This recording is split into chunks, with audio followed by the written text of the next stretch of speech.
In this video, I am going to show you how to post on Medium your website articles without the risk of getting in troubles for duplicate content. Go to your website and copy the URL of the post you want to post on Medium. Go back to Medium and click on your profile picture. From there click on Stories and then click on Import Story. There must be a little bug on Medium. Usually, the first time you click on Import it doesn't work. Click on Try again and the second time should be fine. Now your stories are imported on Medium.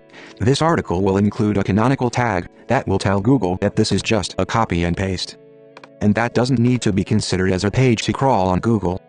And it will give the location of the original page, which is your website, to Google as a reference.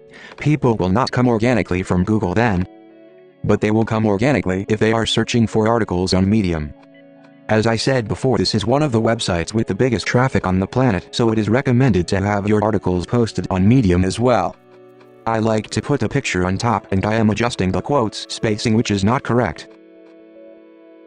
Now you can click on Publish and put some nice tags. You are allowed to put up to 5 tags. I like also to modify the title tag and the meta description.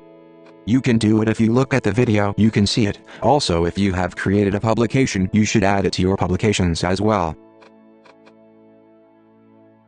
Alright, now you can click on Publish, and your article will be live on Medium.